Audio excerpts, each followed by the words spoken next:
All right. Shout out to Brett Baier. Shout out to Fox News. Kamala Harris repeatedly pivots to Trump when grilled on immigration record and Fox News interview. The Democratic nominee sat down with special report anchor Brett Baier by Joseph A. Wolfson. Fox News. This was published October 16, 2024 at 7:22 p.m. Eastern. So let's go see what's up with this, huh? Miss Kamala Harris is on Fox News finally. I thought I'd never see the day. She said Fox News right for the last stretch. Right for the last stretch. Madam Vice President, thank you for the time. Thank you. It's good to be with you, Brett. You know, voters tell pollsters all over the country and here in Pennsylvania that immigration is one of the key issues that they're looking at this election, and specifically the influx of illegal immigrants from more than 150 countries. How many illegal immigrants would you estimate your administration has released into the country over the last 3.5 years? Well, I'm glad you raised the issue of immigration because I agree with you. It is a topic of discussion that people want to rightly have. And you know what I'm going to talk about. Yeah, but right now, just a number. Do you think it's 1 million, 3 million? Brett, let's just get to the point. Okay, the point is that we have a broken immigration system that needs to be repaired. So your Homeland Security Secretary said that 85% of apprehensions. I'm not finished. We have it's a an rough estimate of system 6 million people have been released into the country. And let me just finish. I'll get to the question. Yeah, he's trying to get the numbers. What's the numbers? I promise you. I was beginning to answer. And when you came into office, your administration immediately reversed a number of Trump border policies. Most significantly, the policy that required illegal immigrants to be detained through deportation, either in the U.S. or in Mexico. And you switched that policy. They were released from custody awaiting trial. So instead, included in those were a large number of single men, adult men, who went on to commit heinous crimes. So, looking back, do you regret the decision to terminate Remain in Mexico at the beginning of your administration? At the beginning of our administration, within practically hours of taking the oath, the first bill that we offered Congress, before we worked on infrastructure, before the Inflation Reduction Act, before the Chips and Science Act, before the bipartisan Safer Communities Act, the first bill, practically within hours of taking the oath, was a bill to fix our immigration system. Yes, ma'am. It was called the U.S. Citizenship Act of 2021. Exactly. It was essentially a pathway to citizenship for the... Finish? Yes, ma'am. May I finish responding, please? But you have to let me finish, You please. had the White House and the House and the Senate, and they didn't bring up that bill. I'm in the middle of responding to the point you're raising, okay, and I'd like to finish. Yes, ma'am. We recognized from day one that, to the point of this being your first question, it is a priority for us as a nation and for the American people. And our focus has been on fixing a problem. And from day one, then, we have done a number of things, including to address our asylum system and put more resources, getting more judges, what we needed to do to tighten up penalties and increase penalties for illegal crossings, what we needed to do to deal with points of entry between border entry points. That's the work we did, and we worked on supporting what was a bipartisan effort, including some of the most conservative members of the United States Congress, to actually strengthen the border.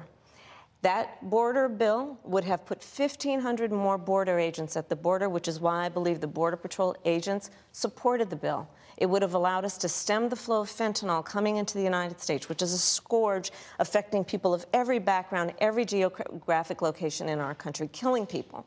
It would have allowed us to put more resources into prosecuting transnational criminal organizations, which I have done as the Attorney General, former Attorney General of a border state. Madam Vice President, a couple of things. Prosecuted trafficking of drugs, guns, and human beings. And Donald Trump, but let me just finish. 6 Democrats voted against that bill. Learned about that bill and told them to kill it because he preferred to run on a problem instead of fixing a problem. And in this election, This is rightly a discussion that the American people want to have. And what they want are solutions, and they want a president of the United States who's not playing political games with the issue, I hear you. but actually is focused on fixing Six it. Democrats. He's like, Brett Baier goes, hey, I hear you, but we need to get to these facts here, lady. We need to get to this list here. We got so many other things. She's just going off on this crazy like tangent. It's just like, stick to the questions, lady. Democrats voted against that bill. It would have allowed 1.8 million illegal immigrants into the country a year. A lot of conservatives had a problem with it. These are the 6 Democrats. But more importantly, back to the original premise, Jocelyn Nungari, Rachel Morin, Laken Riley, they are young women who were brutally assaulted and killed by some of the men who were released at the beginning of the administration, well before a negotiated bipartisan bill. Former President Clinton actually referred to Laken Riley Sunday campaigning for you in Georgia, saying if those men had been properly vetted, Laken Riley probably would not have been killed. So if it wouldn't have happened, this is well before any negotiation. This is well before Donald Trump got involved in the politics. This is a specific policy decision by your administration to release these men into the country. So what I'm saying to you, do you... Yeah. Oh, yeah. Holding this lady accountable. I love this. These are just simple questions. owe those families an apology? Let me just say, first, Wow. He said you owe those families an apology. Whoa. The young lady on the left didn't even look like she was over 18. That young lady on the left looked like she was underage. It's so unfortunate. It's my prayers and blessings to their families. It's so unfortunate that what happened to them. That's just wild. Brett Baier said you owe them an apology. Oh, wow. those are tragic cases. There's no question about that. There is no question about that. And I can't imagine the pain that the families of those victims have experienced for a loss that should not have occurred. So that is true. It is also true that if a border security had actually been passed 9 months ago, it would be 9 months that we would have had more border agents at the border, more support for the folks who are working around the clock trying to hold it all together. Madam Vice President. To ensure that no future harm would occur. And this election in 20 days will determine whether we have a president of the United States who actually cares more about fixing a problem, even if it is not to their political advantage in an election, because there was a solution, Brett. Madam Vice President, it was a policy decision in the early part of your administration. I will let one of the mothers talk about it. Take a listen. Because of the Biden-Harris administration open border policies catch and release, they were enrolled in the Alternatives to Detention program. This meant that they were released into the United States. It was not even a full 3 weeks later that they would take my daughter, Jocelyn Nungari's life. Yes, that's catch and release. I believe the Biden... Shout out to the homie MKJ. He was telling me that a couple days ago. He goes, Timmy B. It's catch and release. It's catch and release. Huh? Harris administration open border policies are responsible for the death of my daughter. That's the early days. So do you owe them an apology is what I'm saying. I will tell you that I am so sorry for her loss. I am so sorry for her loss. Sincerely. But let's talk about what is happening right now with an individual who does not want to participate in solutions. Let's talk about that as well. But do you want to answer in her? all fairness, I told you, I feel awful for what she and her family have experienced. During that time, you said repeatedly that the border was secure. When in your mind did it start becoming a crisis? I think we've had a broken immigration system transcending, by the way, Donald Trump's administration, even before. Let's all be honest about that. I have no pride in saying that this is a perfect immigration system. I've been clear, I think we all are, that it needs to be fixed. We need more. I was just down at the border talking with border agents, and they will tell you, and I'm sure you probably, I know you investigate and you are a serious journalist. They will tell you, we need more judges. We need to process those cases faster. We need the support for those cases that should be prosecuted. They need more resources, and Congress ultimately is the only place that's going to get fixed, Brett. Well, that's how this system works. That's the premise of this question. But There were that's how the 90 system plus works. executive orders that were rescinded in the first days. Many of those were Trump border policies. I'm not going to stay here because there's other things to talk about, but you frequently talked to the Border Patrol Union for support of that bipartisan bill, and they did. They supported it. But they also just endorsed Donald Trump and said, you've been, quote, a failure with border security. Why do you think they said that? I think they're frustrated, and I get it. They want support. They want support, and that's what that border security bill would have done. These guys down at the border, these men and women, they're working hard. They're working around the clock. I get it. There's a lot of people that look back at what you said in 2019 when you first ran for president. And there have been changes, and you've talked about some of them. When it comes to immigration, you supported allowing immigrants in the country illegally to apply for driver's license, to qualify for free tuition at universities, to be enrolled in free health care. Do you still support those things? Listen, that was 5 years ago, and I'm very clear that I will follow the law. I have made that statement over and over again, and as Vice President of the United States, that's exactly what I've done, not to mention before. If that's the case, you chose a running mate, Tim Walz, governor of Minnesota, who signed those very things into state law. So do you support that? We are very clear. I don't know what to say to that. Woo! That was a tough one, huh? And I am very clear, as is Tim Walz, that we must support and enforce federal law, and that is exactly what we will do. So decriminalizing border crossings, like you said in 2019. I do not believe in decriminalizing border crossings, and I've not done that as vice president, and I will not do that as president. So these are evolutions that you've had. No, but let's be very clear. I'm the only person who's running for president who has prosecuted transnational criminal organizations, from the Sinaloa cartel to the Guadalajara cartel to people who have trafficked in guns, drugs, and human beings. I have spent a significant part of my career going after people who present a threat to the safety of the American people and cross our border with the intent of doing us harm and cross our border illegally. And I will do that work as vice president. I take that work quite seriously.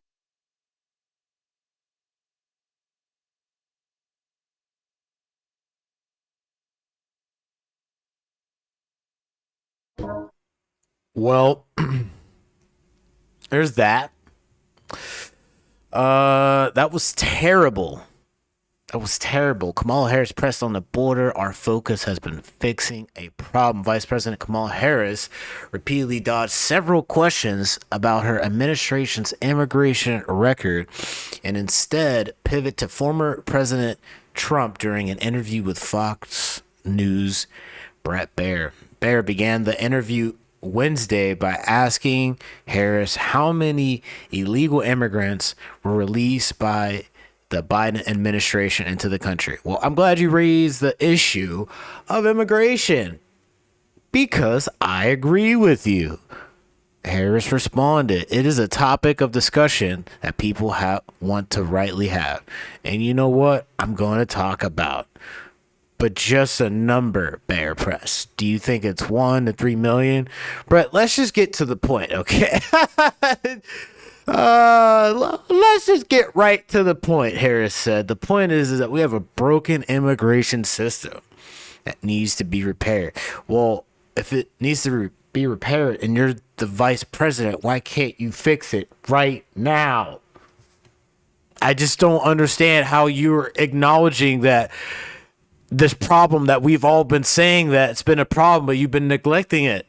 And now you bring it up? Well, yeah, it needs to be repaired. Well, why was it broken? Why was it broken in the first place? Come on, man. Come on, man.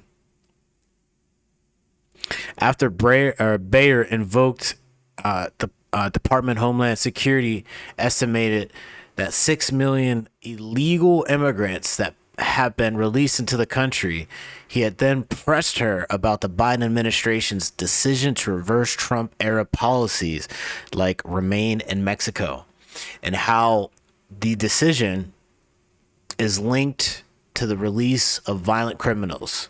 Quote, so looking back, do you regret the decision to terminate remain in Mexico at the beginning of your administration? Baier asked.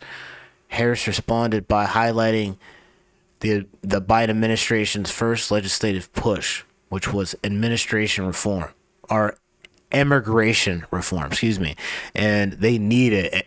They need an administration reform, but immigration reform, and accused Trump of killing bipartisan immigration bill, which was BS anyway, because it was talking about giving money to foreign countries, had nothing to do with us in the border, but okay. Kamala Harris dodges Colbert's question. Special report anchor then returned to the high-profile murders of Jocelyn Ngarre, Rachel Morin, and Laken Riley, all victims at the hands of violent illegal immigrants who entered the country during the Biden administration. Quote, this is a specific policy decision by your administration. Your administration.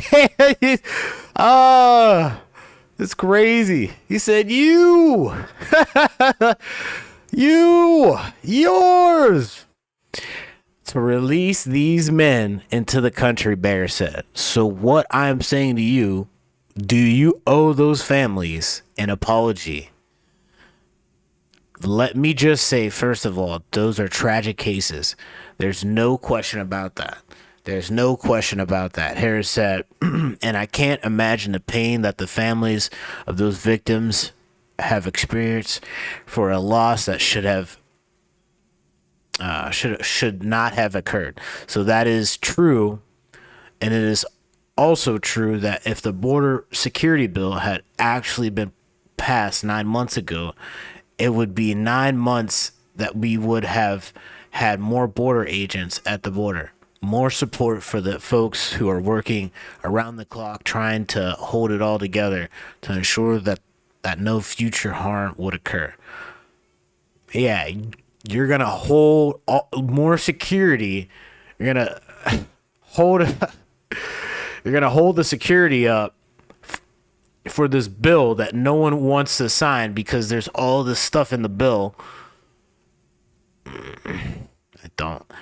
Doesn't make sense. Kamala Harris tells that anyway, Madam Vice President, it was a policy decision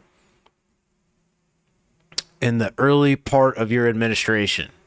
Baier later pressed before turning to the testimony from Jocelyn Ngarre's mother, who said that the Biden-Harris administration was responsible for her daughter's murder. Quote, so do you owe them an apology is what I'm saying. Baier asks, quote, I will tell you that I'm sorry for her loss. I am so sorry for her loss, sincerely. But there is no but. Like you lost the conversation as soon as the but. There is no but. She did it though. But let's talk about what is happening right now with an individual, with this guy. It's like, why do you keep throwing it on this guy? These people are holding you accountable. You what? Like, I just don't understand. What is the cognitive dissonance? What is wrong with this woman? She cannot put two and two together. She's like, tries to scramble to just divert everything. It's like, stop, dude. You are the vice president and you're trying to run for president. You are being held accountable. Please hold yourself accountable and give these people some good news on the reform that you're going to take. The lessons that you learned from this mistake, how you could do better. Go back to this guy. It's like, we don't care about what this guy is doing. We care about what you're doing, dude. What you're doing. Man, it's so frustrating. It's so frustrating. Harris, but let's talk about what is happening right now with an individual who does not want to participate in solutions. Harris responded. Let's talk about that as well. In all fairness, I told you I feel awful for what she and her family have experienced. Like, that's what I'm saying. This girl, she don't even look like she 1, 2, 3, 4, 5, 6, 7, 8, 9, 10, 11, 12. This old girl's 12 years old. Like, this is crazy. Come on, man. Jocelyn Nungare. Harris was confronted by comments made by the mother of 12-year-old Jocelyn Nungare, who was murdered by an illegal immigrant who entered the U.S. during the Biden presidency. Fox Houston, courtesy of the Nungare family. She played the violin or whatever.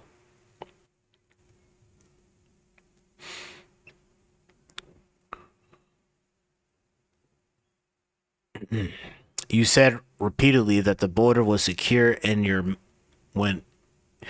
mind did it start becoming a crisis? Baier then asked.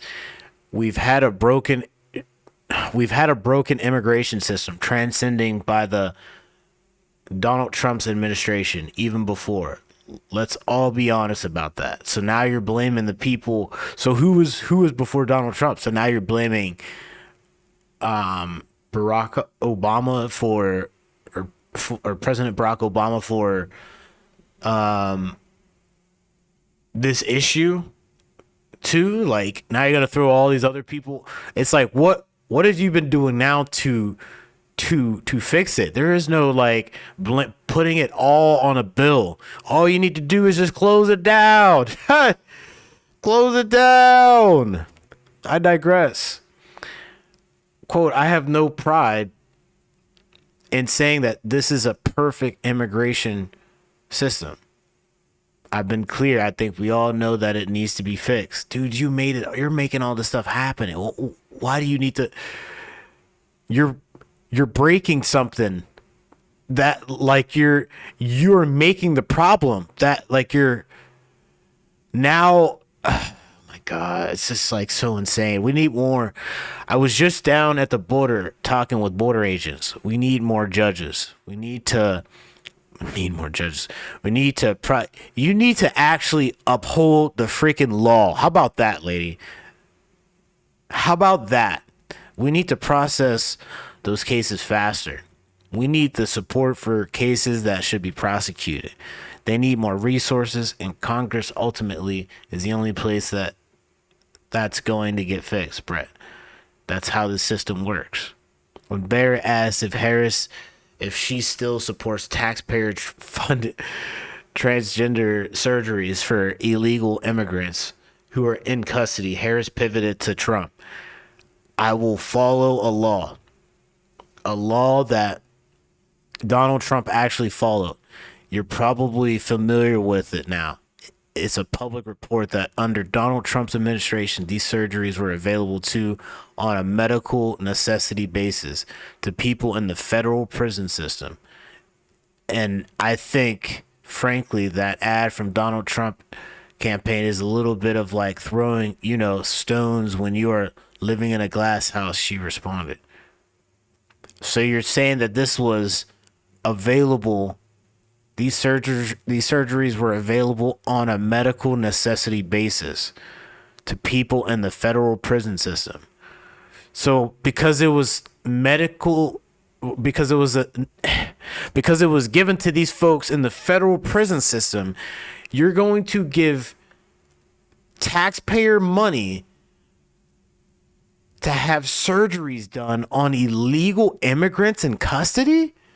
I just don't understand in what in your right mind makes that make sense for you to do. If these people are here illegal, why would you give them any surgeries?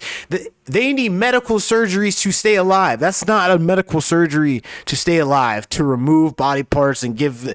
Oh my God, man, this is disgusting. This is disgusting. This is a time when voters, especially here in Pennsylvania, are inundated with commercials and ads. They just want it to stop because it's every commercial. But many of them add noise, but a few of them seem to break through. This particular one from the Trump campaign has gotten a lot of attention. Kamala supports taxpayer-funded sex changes for prisoners. Surgery. For prisoners. For prisoners. Every transgender inmate in the prison system would have access. So are you still in support of using taxpayer dollars to help prison inmates or detained illegal aliens to transition to another gender? I will follow the law, and it's a law that Donald Trump actually followed. You're probably familiar with, now it's a public report, that under Donald Trump's administration, these surgeries were available on a medical necessity basis to people in the federal prison system. And I think, frankly, that ad from the Trump campaign is a little bit of like throwing, stones when you're living in a glass house. The Trump aides say that he never advocated for that prison policy and no gender transition surgeries you know what? You got to take responsible for what happened in your administration. Yeah, no surgeries happened in his presidency. It's in black and white. Would you still advocate for using taxpayer dollars for gender reassignment surgeries? I will follow the law, just as I think Donald Trump would say he did. You would have a say as president. Like I said, I think he spent $20 million on those ads trying to create a sense of fear in the voters because he actually has no plan in this election that is about focusing on the needs of the American people. Whereas... I just want to say, how is the American people... how is the focus on American people, you spending taxpayers' money on folks who aren't even from this country, who are being held and giving them medical surgeries, dude, like to transition over? I just don't find how that's for the American people. Like, please help me make this make sense. It doesn't. It doesn't. This woman is insane. This woman is insane. That wasn't even the whole thing. That wasn't even the whole thing. How do you have a campaign after this? I don't understand.